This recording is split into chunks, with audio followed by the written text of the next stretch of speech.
Bonjour à tous les amis, alors on fait le débrief. Oui, le match était hier, mais je le fais ce matin.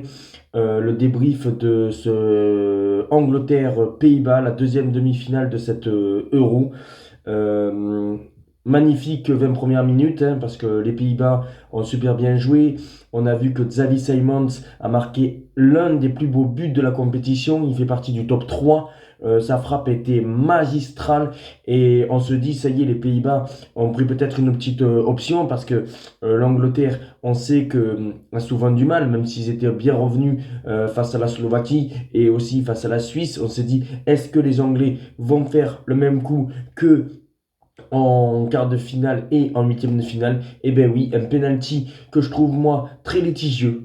Je pense que c'était très litigieux. Alors oui, il y a contact, mais je trouve que Harry Kane, quand il met sa frappe, va aussi jouer le contact avec Dumfries, euh, le, euh, le défenseur des Pays-Bas. Alors voilà, j'étais un petit peu déçu, surtout qu'il s'est pris un carton jaune, Dumfries. Après, il y a l'égalisation d'Harry Kane, un partout à la mi-temps. Et là, tu te dis, je pense que ce but a fait très très mal, ce penalty aux Hollandais, aux Pays-Bas. Et après, la seconde période, bon, certes, les Pays-Bas ont poussé, ils ont eu une barre transversale, Pickford a été dans les bons coups. Mais après, voilà, l'Angleterre time, comme en quart de finale où Saka marque autour de la 85e minute, Bellingham qui avait marqué dans le temps additionnel contre la Slovaquie, c'est Winks qui était rentré. Alors là, super coaching de Solskjaer, l'entraîneur anglais, qui sort Harry Kane et et qui fait rentrer Winks et qui marque un super but.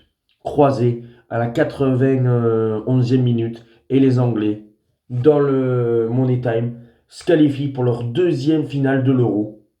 Voilà, après celle perdue à Wembley il y a 3 ans contre l'Italie, là ça va être une finale contre l'Espagne. On aurait pu avoir la revanche Espagne-Pays-Bas, et ben non, on aura un Espagne-Angleterre.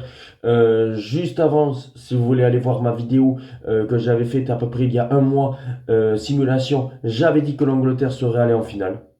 Bon, j'aurais pensé à une finale Allemagne-Angleterre et finalement c'est une finale Espagne-Angleterre. On va voir. C'est deux styles de jeu. C'est Bellingham contre Yamal. Je pense que ça va être une belle finale, même si je pense que l'Espagne va partir favorite. Mais l'Angleterre me paraît peut-être très solide. Parce que l'Angleterre, ils ont perdu une finale. Ils n'ont pas envie de revivre le même scénario. Alors, on en verra. Vous aurez mon pronostic samedi ou demain. Mais voilà, c'est dommage les Pays-Bas. Tout simplement dommage pour les Pays-Bas qui est toujours loser. Voilà, qui a toujours la lose. Ils perdent des finales de Coupe du Monde. Certes, ils ont gagné l'Euro 88.